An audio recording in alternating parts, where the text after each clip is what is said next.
Sanctus, Sanctus,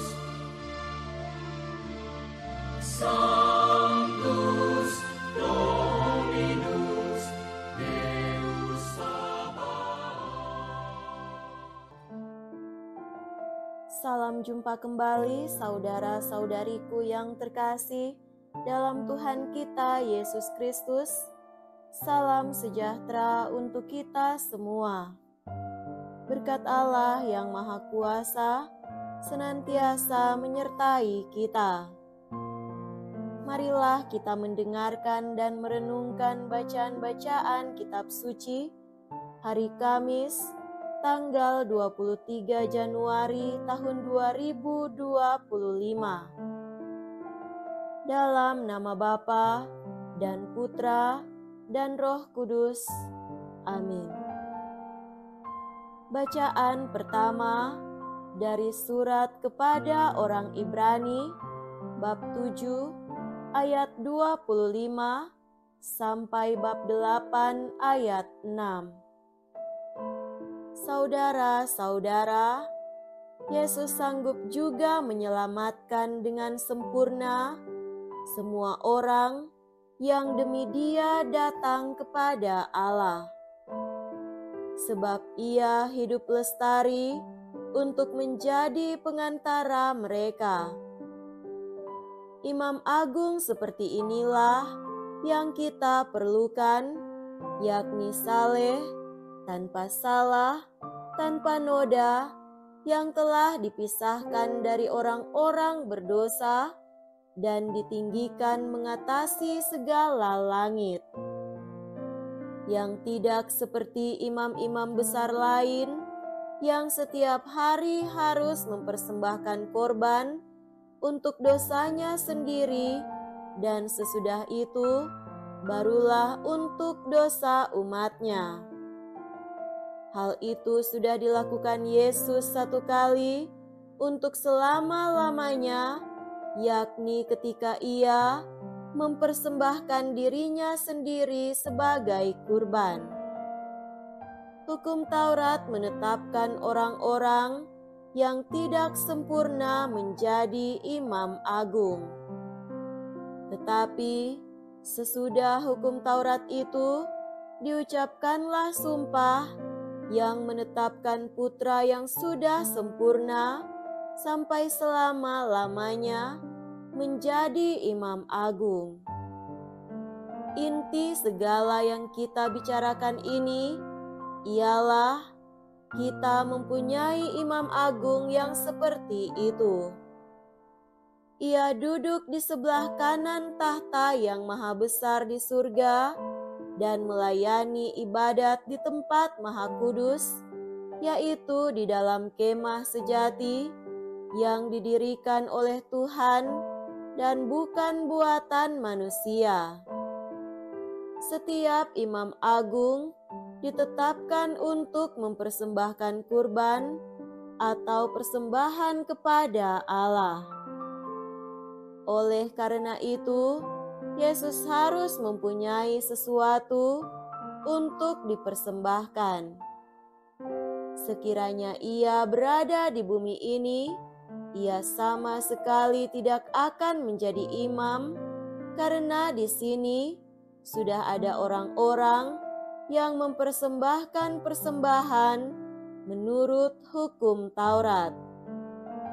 Tetapi pelayanan mereka adalah gambaran dan bayangan dari apa yang ada di surga, sama seperti yang diberitahukan kepada Musa ketika ia hendak mendirikan kemah.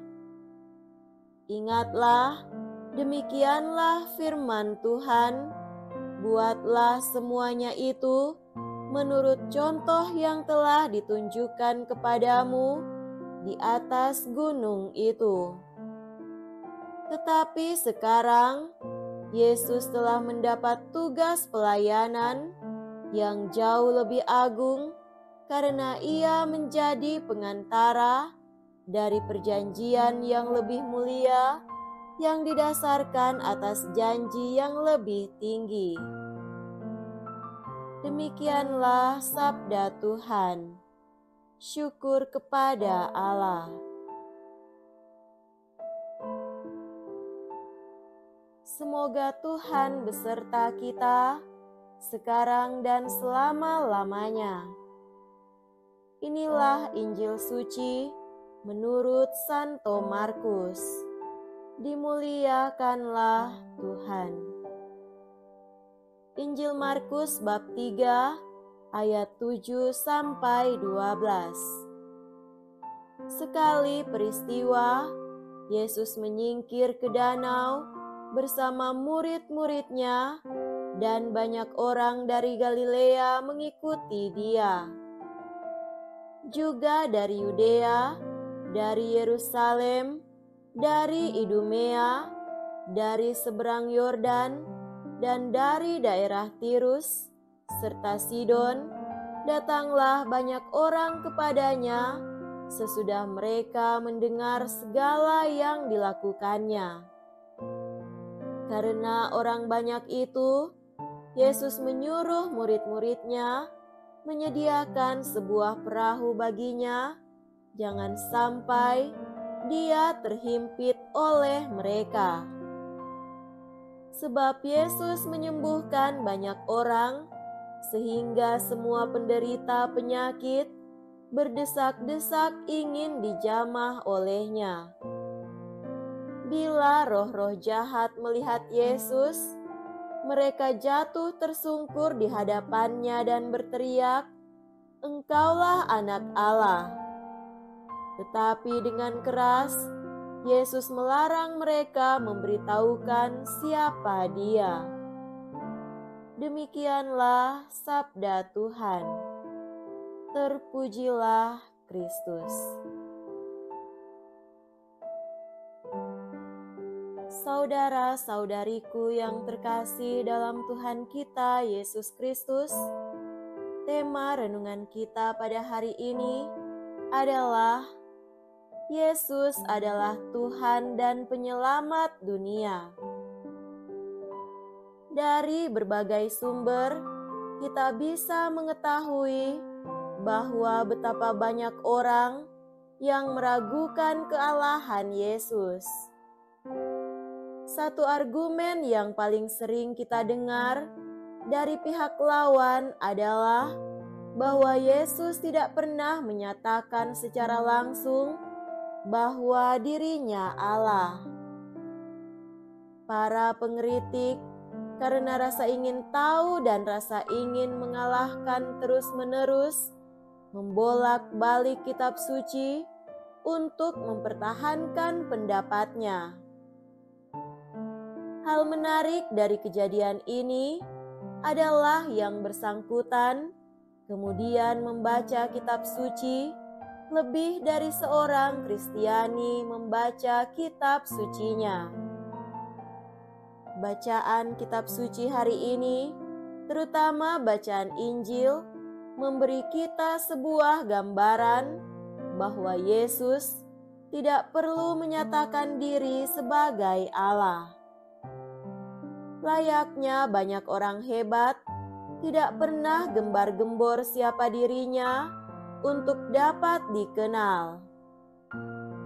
Kehadiran, karisma dan mulut semesta bertugas menyatakan siapa itu Yesus. Bahkan Injil mencatat, roh jahat sekalipun diberi tugas menyatakan Yesus sebagai Anak Allah yang dengan sendirinya menegaskan Yesus adalah Allah.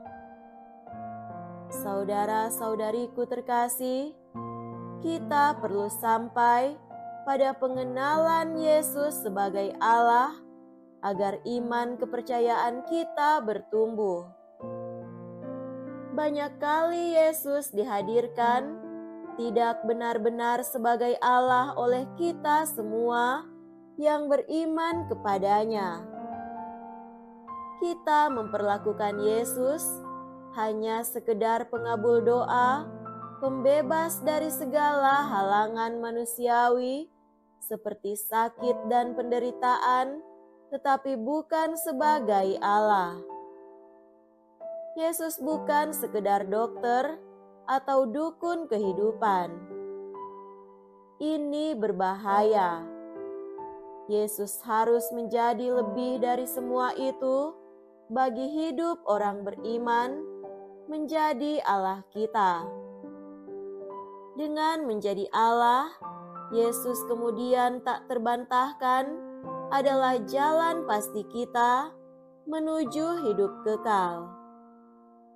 Sebuah tulisan mengingatkan demikian, dan karena pengorbanannya itu, semua bangsa dan bahasa di dunia pada akhirnya akan mengakui Dia adalah Tuhan dan Juru Selamat dunia.